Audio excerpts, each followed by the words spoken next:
Okay, this is going to be What Were Dr. McDougall's Achievements, Part 2. It's from this book, John McDougall, the Doctor Who Fought for You, by me, Pete Rogers. Okay, we're talking about epidemiology. And the big reason to talk about epidemiology is it proves, the greatness of the vegan diet.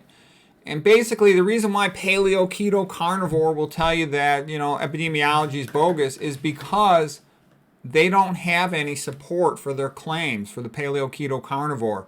And it's just overwhelming, the evidence in support of the low-fat vegan diet. It's so typical. A typical thing, I just talked to an internal medicine doctor who goes, gosh, I wish I knew about your diet stuff 15 years ago. I just put one patient on your diet, a couple of weeks later, the guy's dropped his total cholesterol from 230 down to 160, 70 points. And my other guy just goes on your diet for 2 months. He's lost 12 pounds. He's doing better than ever. This stuff is so much better than the pills. Okay, it's obvious. The more you learn about this, I can tell you, I've been a doctor over 30 years. The most powerful thing in all of medicine is the low-fat, low-sodium vegan diet. And the simple reason, it's a species-specific diet for humans. Okay, so let's just take a look at some epidemiology. Here is the Mexican-American border. Here is Pima population in Arizona, the Tarahumara population in northern Mexico. They live in the Sierra Madre Mountains, Copper Canyon area. They used to be a combined population. After Mexican-American War in 1848, the Pima were pulled into Arizona. Okay, then they eat now the SAD diet, standard American diet. Okay, the Tarahumara have kept their old ways. The Mexicans used to be called the people of the corn. Okay, they eat tons of corn, and they eat beans, local greens and stuff. So let's take a look at how are they doing. And the reason why this matters is they're showing that, genetically they're basically about the same population. You can just type into your browser Pima, type into your Pima obesity, type into your browser Tarahumara, and you see all these Pima that used to be skinny and fit, like the Tarahumara back in the late 1800s when they were doing their old ways. Once they taken on the new ways, standard American diet, they're a bunch of train wrecks, okay? Tarahumara, the world famous ultra marathoners. Nathan Pritikin was so impressed by them, he patterned his own diet after the Tarahumara. And you can also see, guy, I think his name is Bill O'Connor, and I think Dr. Esselstyn knows him. He's a pretty well-known researcher in Caldwell Esselstyn, and I think Campbell knows him too. He was out there and he studied them. They all had low cholesterol. I think their average cholesterol is in the ballpark of 135. They don't have coronary artery disease, obesity, hypertension. They're real healthy. Anyways, the average guy in town can run 100 miles in 2 days. Average American guy can't run 10 miles, okay? That's pretty impressive. Versus the Pima, they get all the Western diseases. They plug up all their arteries, go for open heart surgery. They got abdominal pressure syndrome, getting sigmoid resections for diverticulitis, appendectomies for appendicitis. They got gallstones. They get diabetes. They're getting their feet and their legs amputated. All this stuff, okay? It's obvious. You know what I'm saying? The difference between, and some famous people went out there. Ruth Heidrich, the famous marathoner, triathlete, multi-decade survivor of breast cancer, went out there. A patient of Dr. McDougall went out there to visit Tarahumara, says they're real. Scott Jurek, the famous ultra-marathoner, went out there. Bill Connor was the guy I told you about, his studies on them. Okay, here's a book written about the Tarahumara. It's called Born to Run by Christopher McDougall. I don't know of him. I don't think he's related to John McDougall. Not that I know of. But anyways, it's a good book. I read it. It's pretty impressive stuff. Okay, and all the epidemiology makes the low-fat vegan diet look good. Here's a story in Kenya. Okay, they eat a lot of diet of fruits, vegetables, starches. They got normal blood pressure for life. That's how it is in plant-based communities. Their blood pressure doesn't change that much from when they're a baby to when they're in their 70s. Okay. Average guy in their 60s in Kenya, they had blood pressure 110/70. They got like the best marathon runners, long distance runners in the world. Kipchoge, the Kenyan guy, ran the marathon 26 miles in under 2 hours. They eat a lot of cornmeal. Okay, let me show you this paper. This real famous blood pressure paper coming out of Kenya. This is a good one to know about. By the way, blacks in the United States have hypertension off the charts. Tons and tons of them have coronary artery disease and strokes from this and kidney failure from this, and it ruins their lives. And, it'd be so useful for them to know about this, to know about the benefits of a low-fat, low-sodium diet. And then with the plants, you get all the potassium, the magnesium, all the good stuff, the nitrate precursors and nitric oxide. So In Kenya, here's the paper, Blood Pressure in the African Native, papers from 1929, Lancet is the journal, Donaldson is the author, and basically 1,800 consecutive admissions, okay? Okay, then the patients were ages, from 15 to 80 years old. What they noticed was that their blood pressures, even improved a little bit as they got older. The author spent 2 years in a native hospital in Kenya where 1,800 patients were admitted. There was not a single case of hypertension. Out of 1,800 patients, no hypertension. Zero hypertension. And that's what I'm saying is the low-fat vegan diet isn't better than paleo, keto, carnivore, low-carb by like a close score. It's not like a close match, 5-4. No, it's 100-0. The only thing the paleo, keto, carnivore, meat diet has is you get more vitamin B12. Vitamin B12 is easy to supplement. Okay, as Dr. McDougall would say, the lack of vitamin B12 or the low level of vitamin B12 is the only legitimate criticism of the low-fat vegan diet. So that's pretty good stuff. 1,800 patients, no hypertension. Plus all the other populations, they're doing good. They don't get all the stuff the Westerners get. Okay, here's the other story of the Bantu women in South Africa. Okay, in South Africa, these women, they would typically have 9 or 10 children. They don't have birth control pills. And the woman would nurse the baby for anywhere from 2 to 4 years, let's say an average of 3 years. They would have very low dietary calcium, about the equivalent of one little tiny cup of milk, and they don't drink milk. Okay, so the point I'm saying is there's no such thing as dietary calcium deficiency. It's easy to have adequate amounts of calcium. McDougall never seen a case. He said he can't find one in the literature. As long as you're not starving, all right, any naturally chosen diet, you're going to get enough calcium. So it's a non-issue. That's not the issue with osteoporosis. And that's what I think is funny. You'll have the American feminist taking calcium supplements, drinking milk, and she's got osteoporosis. She had 1.5 children. Bantu lady's got 10 kids. She's nursing all of them for 3 years. She doesn't have a problem with osteoporosis. That's not the issue, okay? And the milk's got the acidic proteins, and those lead to a low-grade metabolic acidosis, especially the sulfur-containing amino acids, methionine and cysteine, as part of their metabolic degradation through sulfuric acid. So then you got to buffer the pH, and some of that buffering comes from calcium from the muscle, some of it comes from calcium from the bones, and you end up peeing some of your bones out into the toilet, and you become osteoporotic. So, again, I think that's kind of funny. Okay, so how do you avoid it? Just eat your plant-based diet. Forget about that animal protein. Okay, the other thing is there's tons of migration studies. Basically, populations, when they migrate from their traditional countries to the USA, the more Western they become in their diet, the fatter and sicker they get. McDougall's told all the stories of how he would work. He worked a lot in Hawaii, and then he's in California, of course. So he sees a lot of Asians coming over into Hawaii and California. And basically, the old folks were still eating the old white rice diet. They're all skinny and healthy. And then the middle-aged ones that are started trending into Westernism are fatter and sicker. And then the kids are, fatsos because they've been going down the Western path.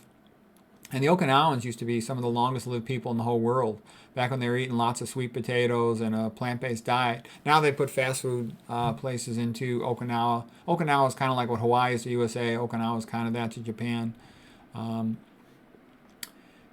yeah, I knew some people from Okinawa, and they tell me, they're real hard working. They don't even have cars, most of them. There's a lot of farmers, real strong sense of respect. The kids are expected to respect the elders and to out-achieve them academically. There's a lot of peer pressure on the kids.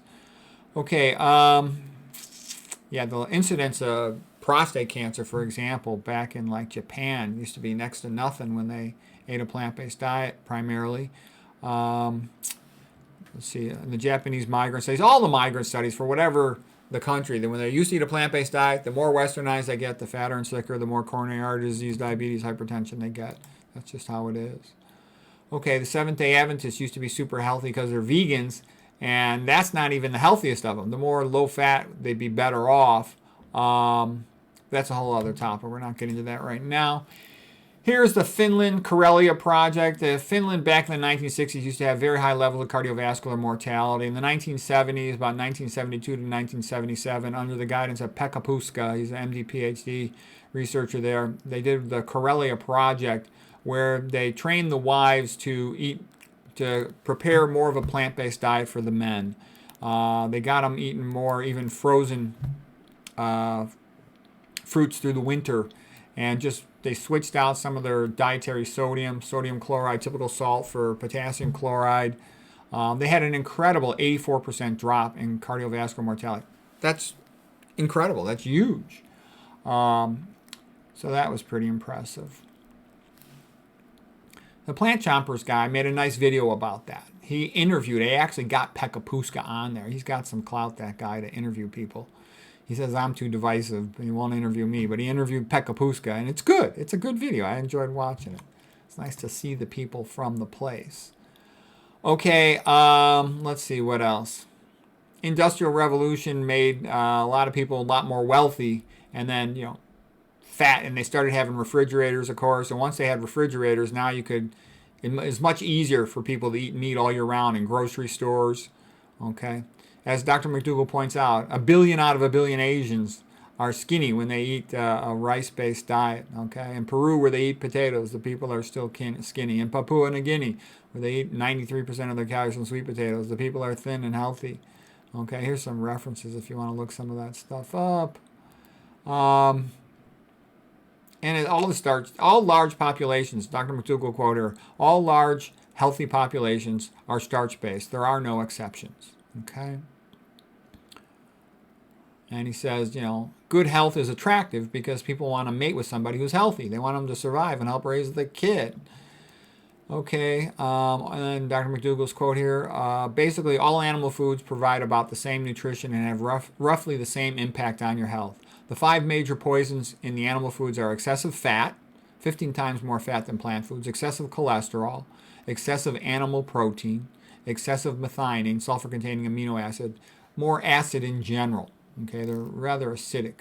Here's a comparison of the methionine in different foods per 100 calories of food. So with the potato, 35 milligrams. You can take a look at salmon, 318, basically about 10 times as much. Egg whites, 20 times as much methionine, the real acidic amino acid. Okay, salmon, a lot of people say salmon's a good food. No, it's for idiots. Okay, it's 50% fat, 50% protein. That's for chumps. Okay, we talked about it before. Low fat, low sodium vegan diet. You're low risk for all these common diseases versus American diet. You're moderate to high risk or moderate to high risk for all of them. Okay, it's for chumps. All right, the rice-based diet, like Japan, Korea, China, East Asian diet, was actually pretty good because they combined white rice with vegetables. What got them into trouble is they put tons of salt on it and they were smoking cigarettes like chimneys. Okay, but the diet itself was pretty good. The Indian diet, we talked about that before. The biggest problem in the Indian diet is too much fried food, omega-6, and that causes them a lot of grief, a lot of diabetes, a lot of myocardial infarctions. Low-fat, low-sodium vegan diet, like I said, it's the best. Oh, here's a slide. This is the slide that makes some people go apeshit bananas. They go crazy with this slide because this is a truth that people don't like you to know. But I'm going to tell you some of the dirty little secrets of veganism, all right? Walter Kempner had the incredible rice diet, and he has incredible results from that. He just gave him Uncle Ben's white rice, some fruits. Dr. McDougall calls that the diet for the nearly dead, okay? There's some other people who call their diet raw is the law, and these are like fruitarians almost. They eat tons of just raw foods. Michael Arnstein, he's a famous ultramarathoner guy. He moved to Hawaii to make fruits more readily available year-round. Ruth Heidrich also lives in Hawaii, the triathlete marathoner, multi-decade survivor of breast cancer. She started out eating the McDougall diet when she talked to him back in the 1980s. She's still alive, and with metastatic breast cancer. And then she later on switched to eating more of a raw diet because she found it more convenient. There's the raw till 4 type of stuff that Durian Ryder often talks about with his ex-girlfriend, Freely the Banana Girl. And Garth Davis was pretty impressed by a lot of fruitarian types. Okay, then the next sort of less strict is these guys, but more strict than mainstream veganism is sort of where I'm coming from. The Spartan vegan, medical monk diet, bad boy veganism diet. And basically it's very low in fat. I don't eat anything except starches, fruits, and vegetables. That's it. Always organic, always only one ingredient. Filter the water, no caffeine, no oils, of course, okay? So that's Spartan veganism, which is real simple. The only thing I need to know for cooking is I just boil water. Okay, then the next level, and this is the diet. I jokingly wrote on here vegan extremism. That's a joke because in Wikipedia they slandered Dr. McDougall. They said he's a vegan zealot. He's a vegan extremist. Okay, it's all BS. They know it's the best diet. They just don't want other people to buy into it. Because if people ate this way, they wouldn't be sick, okay? So the healthcare system wouldn't make so much money off them. So the McDougall diet, I think, is something mainstream enough. This is something that the public actually could do. He doesn't insist on organic, whereas I do. I'm a little more strict. Because my goal is not just to take the average old person and get them to be reasonably healthy. My goal is, what's the best you could do? So I don't want to do anything that I don't think is the best you could do. So that's why I only eat organic food. But I realize for other people it costs more money and it's a pain in the butt to only eat organic. So I can get why that's not made a strict thing. Esselstyn doesn't require organic either. Okay, I set Esselstyn diet as separate because he tends to emphasize eating lots and lots of greens all day. He doesn't allow any nuts or oils. If you're trying to lose weight, you definitely don't want nuts, oils, seeds, or avocados, the real high-fat stuff. But anyways, that would be what I would call doable vegan diet for large amounts of the population. All right? And then where people get really pissed off is when I tell the truth about the fact that there's a lot of really famous vegans out there, and they're recommending what I would consider moderate to high fat. They're very pro on soy. They're very pro on olive oil, pro encouraging of omega-3, of nuts, of seeds. They'll call these good fats. I would try to minimize all these fats. Like Pritikin has said, fat is bad. I think that's a bad idea. But I'm just letting you know, that's actually the most popular school of veganism. But I don't think that the data supports it that well. You could say, well, that's kind of close to what the Seventh-day Adventists were, a lot of them. But I can also tell you, McDougall said he worked with the Seventh-day Adventist population. And he said a lot of the Seventh-day Adventist vegans were eating some like junk food veganism and fat veganism stuff. And he thought they could do better. And that's when they had about 88.5 years survival on the women, the men about 85 years, the longest lived people ever in the history of the world. That's well documented.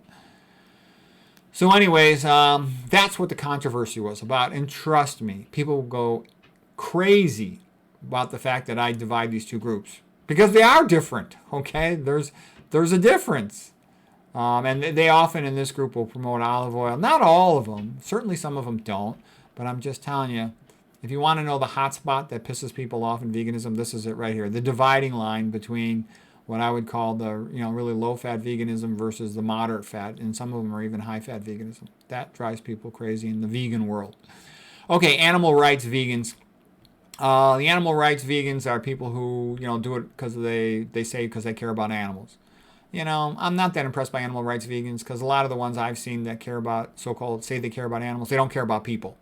So, I care about people a lot more than I care about animals. Plus, just so you know, I was considering being a wildlife biologist when I was young, and I actually hung around with a lot of people that went into environmentalism, some of the most famous people in the world in that field, when I was at Stanford and stuff. And I can tell you what disillusioned me with that crowd was they didn't care about people. They just wanted, like, they would say things like, you don't need to manage the animals. All you got to do is manage the people. We need to get the people off the land, They would want to, support companies that would buy land, and they would say it would be to, help the nature. But what would happen is the people in those companies to buy land a lot of times would then move in on the land themselves. So the people supporting their company were just a bunch of chumps to buy them houses, okay? I thought that was pretty stupid. But I just didn't like the way they didn't like farmers. I had known a lot of farmers, and I liked them. Farmers are hardworking, honest, nice people. They give us food. They're our friend. I don't care what they're growing. They could eventually change to growing more plant food if they're not.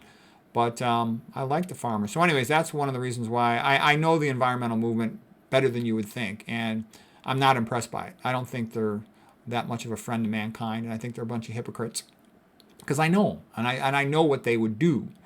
And they would do things that are not in the interest of the population. Not at all. And they're not really that good for the environment either. A lot of hypocrisy in that. Okay, what else? Lacto-ovo pesco vegan. That's better than a frank Mediterranean diet. The Mediterranean diet's a big joke. Just so you know, almost all the big medical centers, including the Ivies and the real famous medical centers, are going to recommend Mediterranean diet. Plus, you'll talk to a lot of medical people who consider themselves well-educated.